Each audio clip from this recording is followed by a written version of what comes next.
Om Arunachala Ramana. Saudações, amada Sangha. Nosso caríssimo irmão Antônio, aqui do grupo, nos trouxe uma questão bem prática a respeito do Upasana, ou meditação formal. Com a devida autorização dele, vamos apresentar a questão e respondê-la aqui em satsang. Então vamos à questão na voz do irmão. Boa tarde, Ananda. Então, eu sigo os grupos do Ramana, que você organiza e mantém, né? Agradeço profundamente. Enfim, eu tenho um questionamento, assim, da minha prática que não tem para quem eu perguntar, né? Então, eu fico fuçando nos escritos sobre o Ramana, nos seus áudios que você manda e tentando sanar minhas dúvidas, né? Aí eu tô com duas práticas, que é a prática diária, assim, durante o dia, cotidiana, de Atma Vichara, e a prática formal que eu sento e medito, né? Só que nas últimas semanas, eu tô com uma dificuldade que, depois de uns 30 minutos meditando, eu entro num estado que parece um estado meio onírico, parece que eu tô sonhando, dormindo, e não sei se eu tô com pouca atenção, eu sinto que tá estável, uma estabilidade, tudo mais, mas eu me perco assim um pouco nessa onericidade. Então, eu não sei o que eu posso fazer. Eu tentei focar na respiração, mas mesmo com a respiração eu acabo ainda me perdendo e num estado que às vezes eu acordo, sabe? Meio que eu dormi, eu acho, mas ao mesmo tempo eu estava um pouco consciente. Então eu não sei direito como seguir. E aí eu estou procurando aonde eu posso encontrar sobre os apontamentos do Bhagavan. Mas enfim, se tu puder me ajudar, eu agradeço. E mantenho aí os votos e agradecimentos legítimos pela sua contribuição para todos. Caríssimo irmão, nós agradecemos profundamente a questão apresentada. Ela é de extraordinária importância, justamente porque aponta para a prática, e é sempre bem-vindo contemplarmos os aspectos empíricos do caminho. A questão é fundamental e ao mesmo tempo extremamente ampla, pois há muitos modos, de investigá-la e muitos assuntos atrelados a ela. Então, assim, infelizmente ou não, eu terei de ser um pouco enfático na abordagem para contemplar, mesmo que superficialmente, cada aspecto que está inerentemente conectado à questão. Eu tenho um caminho de reflexão para apresentar aqui, mas eu tratarei do assunto com espontaneidade. Então este áudio chegará um pouquinho cru para vocês e talvez até possamos ter alguns ruídos externos, como latido de cachorro, etc. Então vamos lá. Primeiro, vamos deixar bem claro que o tema refere-se ao treinamento mental mais do que ao Atma Vichara. Porque a autoinquirição ou autoinvestigação, Atma Vichara, não demanda que reservemos um momento do dia para aplicá-la. O Upasana é o treinamento que fortalece em nós a capacidade de abstração, concentração e absorção. Essas três qualidades de desenvolvimento interior serão mais do que bem-vindas para o Vichara, que é aplicado ao longo do dia e em meio às tarefas cotidianas. Quando exercitamos essas três faculdades psíquicas, nós conseguimos reverter o quadro geral da mentalidade extrovertida e identificada com o mundo e com o corpo. Logo, eu já posso apresentar o segundo ponto. É importante saber-se que é absolutamente normal que o fenômeno onírico surja dentro da prática. Em Upasana, estamos treinando o poder de foco. Assim, sempre que estabilizamos um objeto ou fenômeno para exercitar o ekagrata, ou unidirecionamento mental, vão surgir elementos intrusos que serão tomados como kleshas, ou obstáculos, ao bhava, ou intenção primeira. A parte boa disto é que, se não surgirem estes outros elementos, como nós poderíamos fortalecer nossa capacidade de foco e absorção? Eles existem não apenas por eles mesmos, mas também porque o Upasana ou treinamento mental, digamos, abre a caixa de Pandora das volições mentais ou vrittis. E há diferentes camadas de volições ou vrittis. As mais superficiais, associadas com pensamentos comuns do cotidiano, ligados, por exemplo, ao planejamento da vida mesma. Há uma camada intermediária, que são as memórias, algumas evocadas deliberadamente, e outras um pouquinho mais ao fundo, que são imagens e sensações de experiências passadas, que sobem espontaneamente. Nós podemos nos referir a elas como vasanas. E há uma camada ainda mais profunda, que está associada com estas experiências oníricas. Então, temos alguns pontos importantes a mais para apresentar e ressaltar. Talvez soe um pouco especulativo, mas bastante plausíveis no meu sentir. Primeiro, quando começamos a fazer o Upasana ou treino mental, nosso cérebro passa por um pequenino colapso. Entenda cérebro também por sua contraparte imaterial, ou mentalidade. Para o corpo e para aquilo que nós ocidentais nomeamos como inconsciente, a prática de ekagrata ou unidirecionamento mental é tomada como um convite para o sono. Por isto, sonolência surge e experiências oníricas sobem. Nosso corpo, por causa dos vasanas e samskaras, ou seja, dos hábitos mentais, tendências latentes e condicionamentos, está mais do que habituado a viver poucas dinâmicas criativas do uso do prana e das infinitas possibilidades de experimentação com a percepção. Então, existe uma certa pobreza de inteligência aplicada, limitada à experiência dos 3 estados ordinários, Jagrat, Swapna e Sushupti, ou seja, vigília, sonho e sono profundo.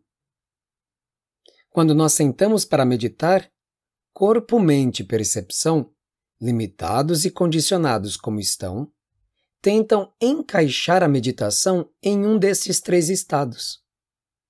Compreendem?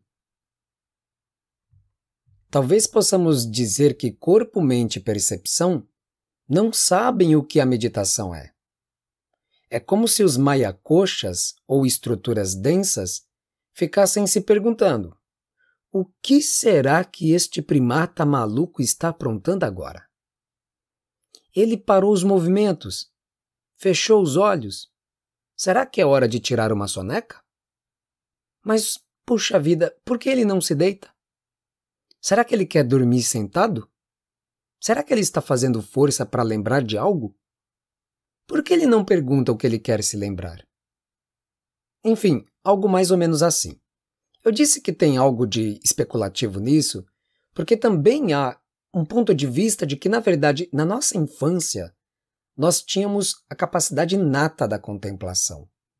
De todas as formas, são os condicionamentos mentais e corporais aquilo que interfere diretamente na qualidade da nossa percepção, especialmente dentro da meditação. Então, até que o complexo denso entenda que você está adicionando uma nova modalidade de experiência com a estrutura completa dos mayakoshas, começando pelo corpo até a mentalidade, existirá um período de adaptação. E treinaremos o que eu chamo anedoticamente de pesca búdica e esportiva, né? Nossa cabecinha ali pendendo, passando pelo sofrimento do sono. Enfrentamos o obstáculo da sonolência e do sonhar durante a meditação, e isto é nomeado, como já dito aqui, klesha. Klesha é literalmente corrupção, obstrução, mácula e obstáculo. Uma vez que nosso cérebro-mente entende que estamos adicionando um novo estado para além da vigília, sonho e sono profundo, uma mutação começa a operar na estrutura completa e nos encaminhamos para o Chaturtha, ou quarto estado, também nomeado como Turiya, que é o do despertar. Turiya também oscilará, mesmo em yogis muito avançados e maduros na prática. Os mais avançados, que já estão praticamente com um pezinho na realização, têm de trabalhar interiormente para arrastar o Turiya do tempo de Samadhi para a vida dinâmica. Ou seja, o estado de ultralucidez luminoso de presença não deve estar atrelado e limitado ao tapetinho de meditação. Deve vir para a vida prática. Outro ponto, não muito frequente nas instruções, é que durante nossa prática de meditação, nós contemplaremos a ação das gunas, ou seja, dos atributos da natureza. A verdade é que numa única, digamos, sentada, nós somos visitados pelos 3 atributos da natureza. Tamas, a inércia, Rajas, o dinamismo, e Sattva, a harmonia. Nós somos desafiados a vencer a influência de cada uma destas gunas ou forças naturais. Cada uma delas apresenta seus desafios comuns. Exemplifico. A famosa agitação mental, os incômodos crescentes, associados também com o corpo, como por exemplo coceira, dores, a mente com o seu turbilhão de imagens, estão associados com rajas. E a questão apresentada pelo amigo é bem característica de tamas, a imobilidade que nos arrasta à sonolência. Creio que não posso deixar de dizer que mesmo os sattvas, o atributo da inteligência, da paz, da harmonia, da bondade, da luz, mesmo ele contém em si mesmo obstáculos. Bhagwan Shri Ramana declarava: não basta chegar à calma interior. Há que se levantar e corajosamente inquirir: quem é que está experimentando esta calma e paz? Eis aí um ponto a se levar cuidadosamente em consideração. Muitos praticantes podem se enganar miseravelmente aí. Uma vez que dominam a prática e conseguem acessar sattvas com mais facilidade, eles podem crer que já alcançaram a realização ou liberação. Pequeno Buda feliz, saiba que existem lokas específicos para jivas que alcançaram dhyana siddhi, ou seja, o poder da meditação. Estes lokas ou mundos são habitados por seres muito luminosos que um dia foram exímios praticantes. No entanto, estes mundos ainda são parte do samsara. Enfim, ainda teríamos mais o que declarar, pois nessa trama de kleshas ou obstruções e obstáculos, temos as toxinas nas nadis, ou seja, nos canais sutis por onde circula o prana. Estas toxinas são justamente os resíduos das impressões, que se apresentam na forma de pensamentos, sensações e experiências oníricas. E muitas dessas experiências podem nos surpreender, porque elas podem envolver cenas, pessoas, situações que nós nunca vimos. Quer dizer, que nós nunca vimos nesta vida atual, pois são de longa duração e nos acompanham por muitas vidas. Enfim, teríamos muitos pontos a levantar, mas, para não dizer que tudo que se refere a este estado seja ruim, expressões variadas da limitação, é sobremodo importante dizer que as experiências de memórias espontâneas e visões oníricas, mesmo o apagão extraordinariamente rápido do sono profundo dentro da prática da meditação, indicam avanços no sadhana. Isto quer dizer que a abstração mental e a absorção estão funcionando, que as estruturas densas estão se ajustando ao Mahayoga. Podemos dizer que este é um estado de transe e é muitíssimo similar ao Nirvikalpa Samadhi. A principal diferença de um para o outro é que no Samadhi não há torpor. E isto é bastante importante para todos os praticantes, saber que Nirvikalpa Samadhi não é torpor. Ainda, saiba disto. Quando nos sentamos para meditar por um tempo considerável, nós passamos por todas as gunas, por todos os estados de percepção, pelo transe e até pelos diferentes tipos de samadhi. O que procuramos desenvolver é a capacidade de presença e de nutrição dos samadhis, para que se tornem mais encorpados e proeminentes para nós. Vejam que eu apresentei de forma superficial o quadro geral da questão e até agora não toquei na solução para a questão. Aqui entramos num ponto um pouco mais sensível e delicado.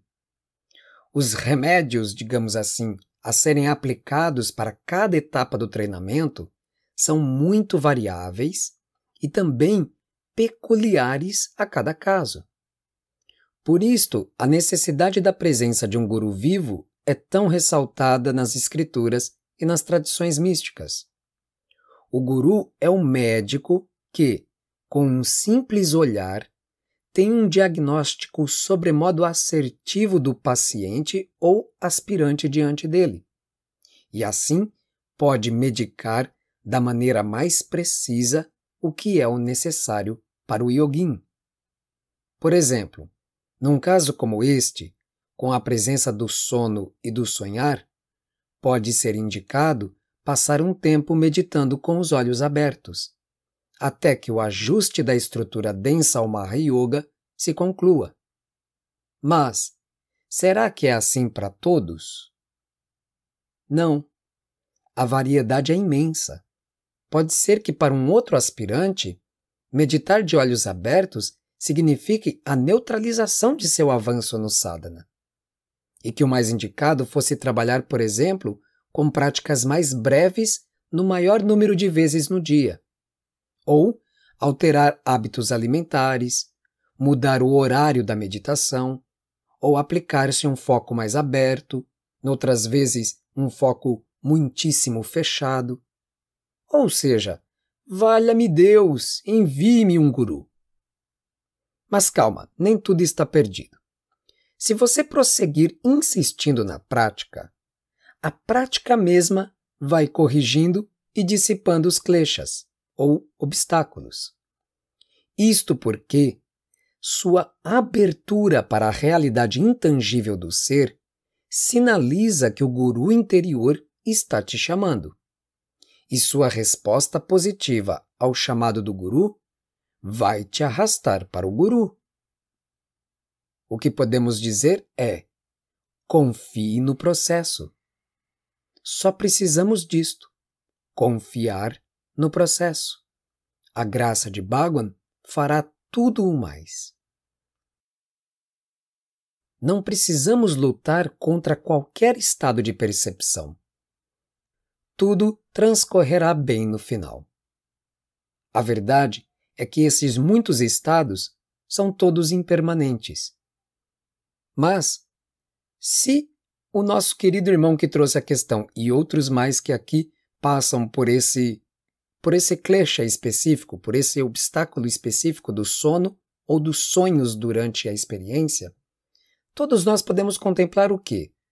Durante a prática, nós tomamos ciência de que estávamos com sono ou sonhando. Isso quer dizer que os estados se transformaram, mas aquele que os percebe, não.